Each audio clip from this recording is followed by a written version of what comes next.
Hello दोस्तों, स्वागत है आपका भागवत गीता अध्याय 10 भगवान की महिमा।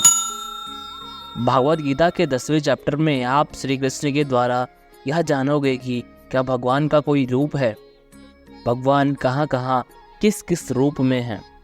वैसे तो आपने बहुत बार सुना है कि भगवान ऐसे हैं, भगवान वैसे हैं, यहाँ है वहाँ है, हर जगह हैं, पर इसको हम जरा बारीकी से जान लेंगे। और मैं आपको यह भी बताऊंगा कि क्या इंसान के लिए भगवान को पूरा जानना संभव है,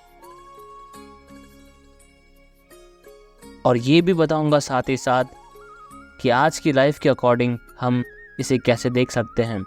श्री कृष्ण बोले, अर्जुन तो मेरा सच्चा मित्र है और मुझसे प्रेम करता है, इसलिए अब मैं तुझे मेरे बारे में बताता हूँ। मेरे जन्म को कोई नहीं जानता, लेकिन जो यह जान लेता है कि मैं कभी नहीं जन्म लेने वाला और कभी नहीं मरने वाला हूँ, वही सबसे बड़ा ज्ञानी है। ज्ञान और मूर्खता, सत्य और झूठ, सुख और दुख, मन और बुद्धि, रचना और नाश, कीर्ति और अपमान सहित सभी भाव वास्तव में मैं ही हूँ। इस संसार में जहाँ जहाँ जिसकी भी पूजा होती है वह वास्तव में मैं ही हूँ। जो लोग मुझ में मन और प्राणों को अर्पण कर देते हैं, उनके ज्ञान के अंधकार को मैं ही ज्ञान के उजाले से रोशन करता हूँ। इस पर अर्जुन बोले, हे कृष्ण, आपने जो अभी तक खुद के बारे में बताया है उन सब बातों को मैंने मान लिया, लेकिन आपकी बातें मेरा और ज़्यादा मन मोह रही हैं। हालांकि आप ही खुद को पूरी तरह से जानते हैं, लेकिन फिर भी मैं आपको किस तरह से मानूं, और अपनी शक्तियों और महिमाओं के बारे में बताइए। इस पर कृष्ण बोलते हैं, वैसे तो मेरे विस्तार का कोई अंत नहीं है, लेकिन फिर भी मेरी जो भी जानकारी तेरे लिए जानना जरूरी है उसे मैं तुझे ज़रूर बताऊंगा। अर्जुन, सभी समय मुझसे ही बने हुए हैं, भूतकाल, वर्तमान और भविष्य में भी मैं ही हूँ। मैं ही विष्णु, सूर्य, चंद्रमा हूँ। वेदों में सामवेद, देवों में इंद्र और इंद्रियों में भी मैं ही हूँ। जीवों में आत्मा, पर्वतों में सुमेरु, रुद्र में शंकर, वसु में अग्नि और धन दौलत कुबेर में भी मैं ही हूँ।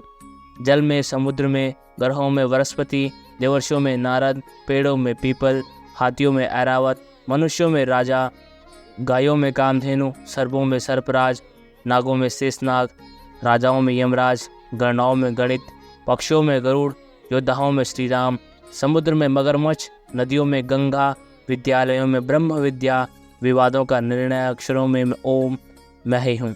कालों का महाकाल, मंत्रों में गायत्री, महीनों में मार्गशीर्ष, ऋतुओं में बसंत भी मैं ही हूँ।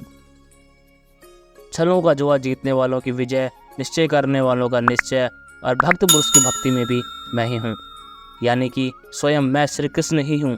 पांडवों में अर्जुन यानी कि तू, मुनियों में वेदव्यास और कवियों में शुक्राचार्य भी मैं ही हूँ। जीतने वालों की रणनीति और रहस्य रखने वालों का मौन भी मैं ही हूँ। हे अर्जुन, इस ब्रह्मांड में जितना भी जाना और अनजाना है वह सब मैं ही हूँ, और मेरा कोई अंत नहीं है। इसलिए अर्जुन, मुझे पूरा जानना तेरे लिए किसी काम का नहीं है। बस तू इतना जान ले कि ये संसार तो मेरे एक छोटे से अंश मात्र से ही चलता है। तो दोस्तों, इस चैप्टर में आप जान गए होंगे कि ऐसी कोई जगह नहीं है जहाँ पर भगवान ना हो। और श्री कृष्ण ने यह भी कहा है कि अर्जुन को ना तो ईश्वर को पूरा जानना जरूरी है और ना ही वो पूरा डिटेल में जान पाएंगे। तो दोस्तों, इसको आप अपनी लाइफ में इस तरह से रिलेट कर सकते हैं कि जैसे भगवान ने कहा है कि मैं अनंत हूँ और तू उतना ही जान जितना तेरे लिए ज़रूरी है। ठीक उसी प्रकार से आपको भी अपनी लाइफ में उन चीज़ों में अपनी एनर्जी और टाइम वेस्ट नहीं करना चाहिए जिनको जानना आपके लिए ज़रूरी नहीं होता है। सिर्फ आप इतना ध्यान रखें कि ऐसा कौन सा नॉलेज है जो आपके मंजिल तक आपको ले जाने में सहायता करती हो। वीडियो अगर अच्छा लगा हो तो वीडियो को लाइक कर दें।